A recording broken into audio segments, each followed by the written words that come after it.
السلام علیکم ویورس، امید ہے آپ سب باخیر وفیت ہوں گے۔ اللہ پاک آپ سب کو مجھ سمیت اپنی حفظ و امان میں رکھے۔ سامعین کرام، آج کا ویلاگ جناب عمران خان صاحب سے متعلق ہے۔ عمران خان صاحب اپنی 22ویں وکٹ کا کامیابی کے ساتھ دفاع کر رہے ہیں۔ جیسا کہ آپ جانتے ہیں کہ کرکٹ کی اصطلاح میں ٹیسٹ میچز 5 دن کے ہوتے ہیں، اسی طرح جمہوری دور میں 5 سال کا ٹینیور ہوتا ہے۔ تو یوں اس مماثلت کے ساتھ وہ چوتھے سال میں داخل ہو چکے ہیں، اور امید بھی یہی کی جاتی ہے کہ وہ اپنا ٹینیور پورا کریں گے۔ اگر ہم پاکستانی تاریخ پر نظر دوڑائیں تو کچھ اچھے تاثرات نہیں ملتے۔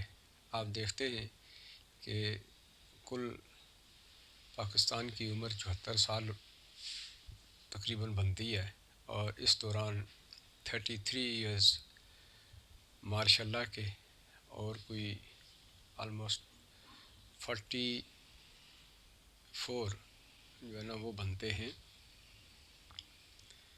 دیگر جمہوری دور کے۔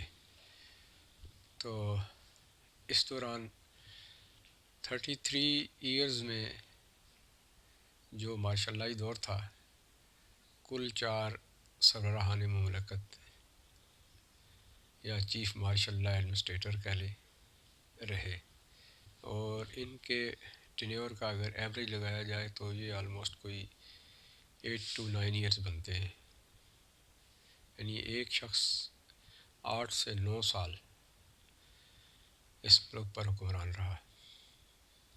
اور دوسری طرف اگر ہم دیکھیں جمہوری دور کو لیں تو 44 ایئرز کو تو 21 وزراء اعظم انکلوڈنگ عمران خان صاحب 22ویں وزیر اعظم یہ ہیں۔ تو اس ٹینیور کو اگر ہم ایوریج دیں اس کی تو بمشکل 2 سال بنتے ہیں۔ تو آپ یہاں سے اندازہ کر سکتے ہیں کہ ڈیلیورس کے لیے زیادہ مواقع کن کو ملے۔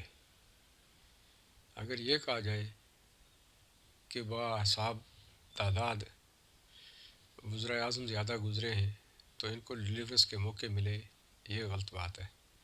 اس لیے کہ سروس شیورٹی یا یہ کہہ لیں کہ ٹینیور کی شیورٹی اگر انسان کے پاس ہو تو وہ اپنی ایفیشنسی بہت بہتر طریقے سے ظاہر کر سکتا ہے، لیکن بدقسمتی سے 21ویں وزیر اعظم جناب نواز شریف صاحب کو جس انداز سے برخاست کیا گیا، معزول کیا گیا، اس سے پہلے تک کہ جتنے بھی وزراء اعظم ہیں ان کی برخاستگی میں اسٹیبلشمنٹ کا ہاتھ رہا، اس سے قطعاً انکار نہیں۔ اور جب 21ویں وزیر اعظم کی بات آتی ہے تو یہاں آ کر form of change in real change ہو گیا۔ کہنے کا مطلب یہ کہ اس بار اسٹیبلشمنٹ پس پردہ رہی اور عدالتوں کو سامنے لایا گیا۔ آپ کے سامنے پاناما اقامہ کی صورت میں برآمد ہوگا۔ پھر اس سے بڑھ کر یہ کہ ثاقب نثار صاحب کی مبینہ ویڈیوز، پھر رانا صاحب تھے ان کی الفیہ بیان جو تھا، پھر ارشد ملک صاحب کی اعترافی ویڈیوز، نہ جانے کیا کچھ۔ اس کے بعد جناب شوکت صدیقی صاحب کا بیان، یہ ساری چیزیں بتا دیتی ہیں کہ نواز شریف صاحب کی معزولی کو جواز بنا کر ان کو معزول کیا گیا، ادروائز پرفارمنس وائز ایسی کوئی بات نہیں تھی۔ اگر ہم اعداد و شمار کی طرف جائیں تو بھی نواز شریف صاحب کا جو دور تھا، اگر ہم 8 سالہ دور دونوں ٹینیور پورے کریں یا 4 حکومتوں کا لیں تو بھی نواز شریف صاحب کا دور زیادہ بہتر تھا۔ تو سامعین محترم، کاز تلاش کرتے ہیں کہ 22ویں وزیر اعظم جناب عمران خان صاحب، جن کے دور حکومت میں تمام تر شعبہ ہے زندگی میں تنزلی کے علاوہ کچھ نظر نہیں آتا، تو کیا وجہ ہے کہ وہ اپنا ٹینیور بطریق احسن بڑھائے جا رہے ہیں؟ یقیناً اس کی ایک ہی وجہ ہو سکتی ہے، وہ یہ کہ اسٹیبلشمنٹ کے ساتھ انہوں نے اپنے روابط بہت اچھے رکھے ہوئے ہیں، اس لیے کہ وہ 22 سال یہ تجربہ کرتے رہے، اس کے علاوہ انہوں نے کوئی اور تجربہ نہیں کیا۔ اس کی واضح مثال ان کی متعدد ویڈیوز ہیں، اور ایک ویڈیو میری نظر سے بھی گزری، یقیناً آپ کی نظر سے بھی گزری ہوگی، جس میں وہ یہ فرماتے ہیں کہ پاکستان میں وزیر اعظم کی حیثیت ایک کتے جتنی ہے، اس کا باس جو اسے کہتا ہے وہ کرتا ہے، ایون دیٹ کہ وہ پریکٹیکلی اس کتے کے ساتھ اس کی طرف اشارہ کرتے ہوئے وہ بتاتے ہیں۔ یہ ویڈیو باقاعدہ وائرل ہے۔ اس کے علاوہ ایک تقریر بھی ان کی ہے جس میں وہ یہی ذکر کر رہے ہیں، تو گویا وہ اچھی طرح جانتے ہیں کہ اسٹیبلشمنٹ کے ساتھ پنگا ننگا کرنے کے مترادف ہے، اس لیے وہ ننگا نہیں ہونا چاہتے، اور عوام کو ننگا ضرور کر دیا۔ آپ دیکھیے کہ مہنگائی کے اعداد و شمار اگر آپ دیکھتے ہیں تو اس وقت پاکستان کی تاریخ میں سب سے زیادہ مہنگائی عمران خان صاحب کے دور میں ہوئی۔ لوگوں کی قوت خرید بالکل ختم ہو چکی ہے اور لوگ خودکشیاں کر رہے ہیں۔ اگر آپ بے روزگاری کو دیکھیں تو ان صاحب کے ٹینیورز میں یہ کوئی 4-5 سال جو گزرے ہیں، 4 سال جو گزرے ہیں، بے روزگاری بہت بڑھ گئی معذرت کے ساتھ۔ اسی طرح ڈالر کو اگر لیں تو ڈالر اس وقت 170 سے زیادہ کا ہو گیا، یعنی ملکی تاریخ کا سب سے مہنگا ترین دور یہ گزر رہا ہے۔ حتیٰ کہ دیگر شعبہ زندگی کو لیں تو کہیں بھی کوئی بہتری کی امید یا کوئی اچھی خبر نظر نہیں آتی، تو ان سب کے باوجود پھر بھی ان کا ٹینیور جاری ہے، تو سمجھ میں یہی بات آتی ہے۔ میں اس ویڈیو کے اینڈ کے اوپر آپ کو کچھ اعداد و شمار بھی بتا دوں گا، وہ بھی آپ دیکھ لیجئے گا، آپ کو یقیناً اندازہ ہو جائے گا کہ یہ باتیں نہیں ہیں بلکہ یہ حقیقت ہے اگر ہم اعداد و شمار کو دیکھیں۔ میں آپ کو ایک کل پرسوں کی ایک بات بتا دیتا ہوں۔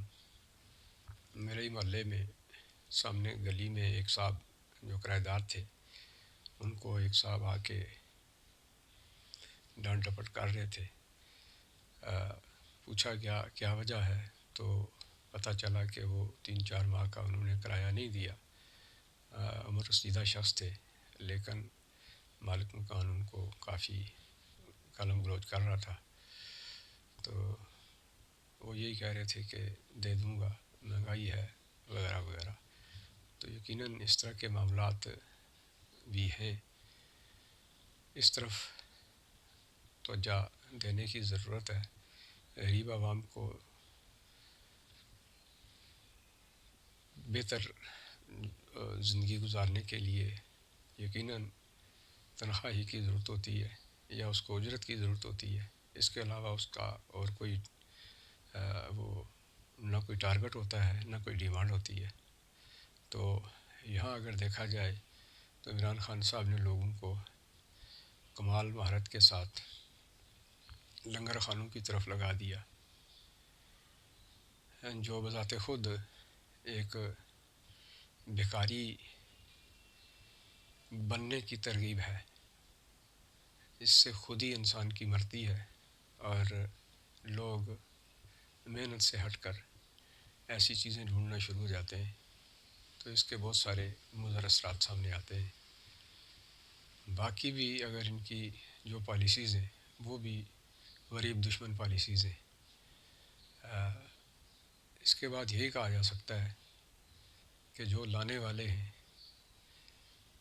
اللہ پاک ان کو ہدایت دے، ان کے دل میں غریب کا درد ڈالے، ان کے اندر یہ احساس پیدا کرے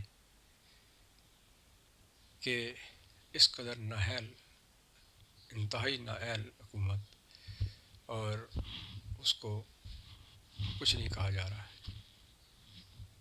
سرزنش تک نہیں کی جا رہی، تو یہ عوام کے ساتھ زیادتی ہے۔ یہ اور بات ہے کہ 1 سال کے بعد یا 1.5 سال کے بعد الیکشن ہونے ہیں، اور ستم ظریفی یہ ہے کہ الیکشن کا طریقہ کار بھی کبھی EVM مشین کے ذریعے، تو کبھی کچھ اس طرح کی، کبھی RTS، یہ چیزیں رکھ کے لوگوں کو لایا جاتا ہے۔ اور آپ دیکھ رہے ہیں کہ پچھلی دفعہ 2018 کے الیکشن میں RTS سسٹم فیل ہو گیا، اور بعد میں جو کچھ شور اٹھا وہ بھی آپ کے سامنے جگہ جگہ موجود ہے۔ پھر اب پہلے ہی سے یہ پلاننگ نظر آتی ہے۔ EVM مشین جس کو آلموسٹ کوئی 17 ملکوں میں تجربہ کیا گیا، اور وہ لوگ دوبارہ مینول سسٹم کی طرف آئے۔ ہم نہیں کہتے کہ جدیدیت کی طرف نہ جایا جائے، لیکن اس کے اندر بہتری لانی چاہیے۔ سپریم کورٹ نے کچھ آبزرویشنز لگائی تھی، الیکشن کمیشن آف پاکستان نے، اور وہ بھی جوں کی توں پڑی ہوئی ہیں، لیکن حکومت بضد ہے کہ ہم نے الیکشن اسی EVM کے تھرو کروانے ہیں۔ تو یہ واضح اشارے ہیں، اگر ان 5 سالوں کی انتہائی بری کارکردگی کے باوجود، یعنی انتہائی بری کارکردگی کے باوجود اگلے 5 سال اگر عمران خان صاحب کو ملتے ہیں تو یقیناً غریب کی موت، غریب کی تباہی، غریب کی بربادی یقینی ہے۔ سامعین محترم، ہر شخص کو اپنے تئیں اس کے خلاف آواز اٹھانے کی ضرورت ہے، تاکہ غریب کے لیے کچھ بہتر ہو سکے۔ اسی کے ساتھ ہی میں اپنا ویلاگ ختم کرتا ہوں، اور آپ سے ریکویسٹ ہے کہ چینل کو ضرور سبسکرائب کریں، بیل آئیکن بھی پریس کیا کریں، تاکہ میرا آپ کے ساتھ رابطہ رہے۔ اسی کے ساتھ ہی مجھے اجازت دیجیے، اللہ حافظ۔